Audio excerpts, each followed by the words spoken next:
Hey guys, Xavier from the US. Welcome to the channel and thank you for watching. Today we are going to discuss about Xavier Mbuyamba from Barcelona. I talked about this brother a few months back and I told you that he came at Cobham Training Center last season. He had a very successful trial and Chelsea Football Club wanted to sign the kid. Unfortunately, at the time, we were under the transfer ban and we couldn't sign anybody.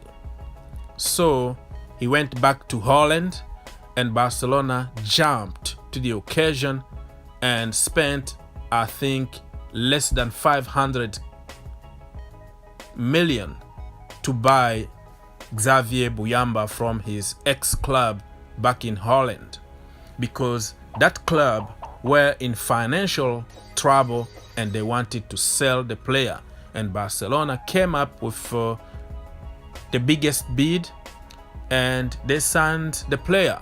But he didn't go there on his own will because he's a Chelsea fan. He wanted to come to the bridge. That was his destination, but he had no choice at the time.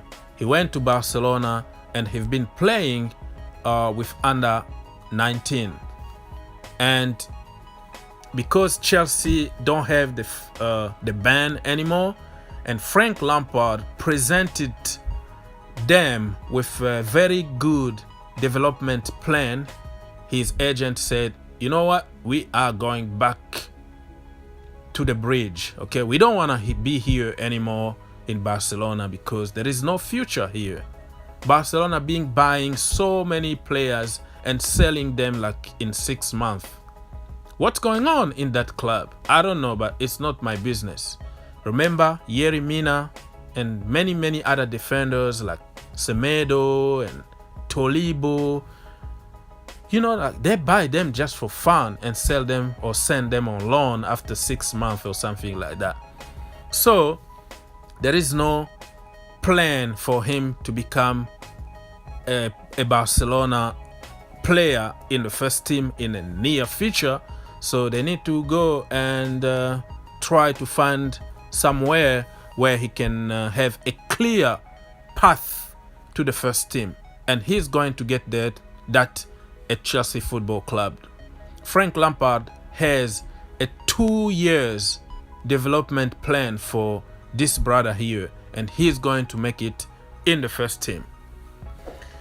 Many people are comparing him to Van Dijk, which I don't really like to compare players to others because they have their own personalities, but it is what it is. That is the world that we are living in.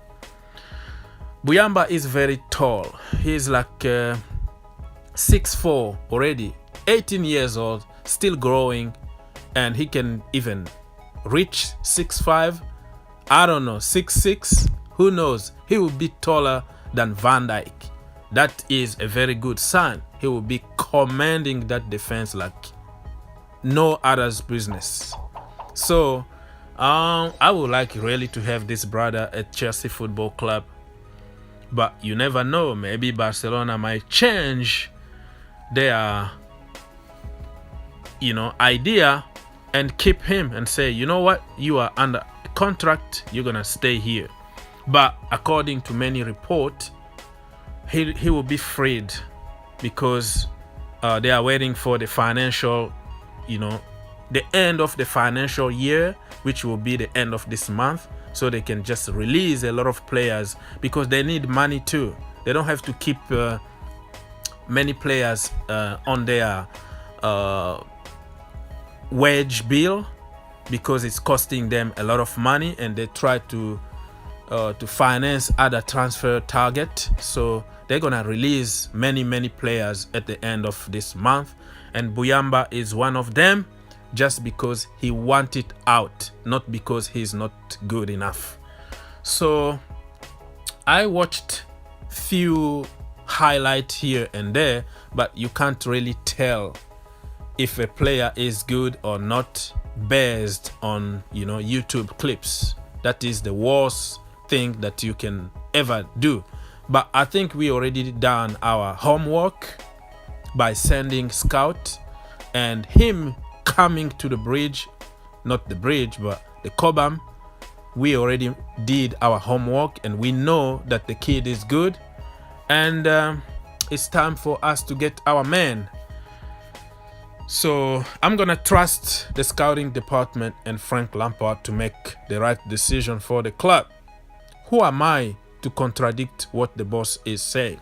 He's paid millions to do the job. So let's hope that this brother here is going to make it to the first team and start the domination in the Premier League and also in the Champions League. So guys, if you know a little bit more about Xavier Mbuyamba, let us know. Leave your comment and let's have a discussion. He plays also for Holland underage, you know, in the different ages and all that. But he can also represent the Democratic Republic of Congo because his parents are from there. So it's gonna be very interesting to see how he's going to be when he grows up. You know, in the main level, we've seen many players like switching countries, like Hakim Ziyech went to play for Morocco, and you know, there are so many other examples. So let's hope that this brother here can go and play for the Democratic Republic of Congo. But hey, that is his choice, right? Anyways, guys, that's it from me. God bless you. Think outside the box and see you in the next one.